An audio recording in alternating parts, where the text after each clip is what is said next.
তাদের মধ্যে এক গভীর বন্ধুত্ব তৈরি হয়ে গিয়েছিল।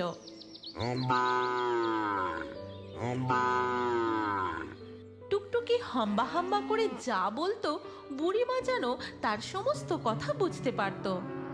হ্যাঁ হ্যাঁ, বুঝেছি। তুই এখানে দাঁড়া, আমি ওই পুকুর থেকে তোর জন্য জল এনে দিচ্ছি। এরপর বুড়িমা গিয়ে পাশের পুকুর থেকে একটা ভাঙা মাটির হাঁড়িতে করে টুকটুকিকে জল এনে দেয়। আর টুকটুকি মন ভরে জল খেয়ে একটা ডাক দেয়। থাক থাক, হয়েছে, আর ধন্যবাদ দিতে হবে না। এইভাবে যত্নে ভালোবাসায় টুকটুকির চেহারা আবারও ভালো হয়ে যায় এবং সে একটি সুন্দর ফুটফুটে বাছুরেরও জন্ম দেয়। ওরে বাবা রে বাবা, আমার ঘরে যে আজ চাঁদের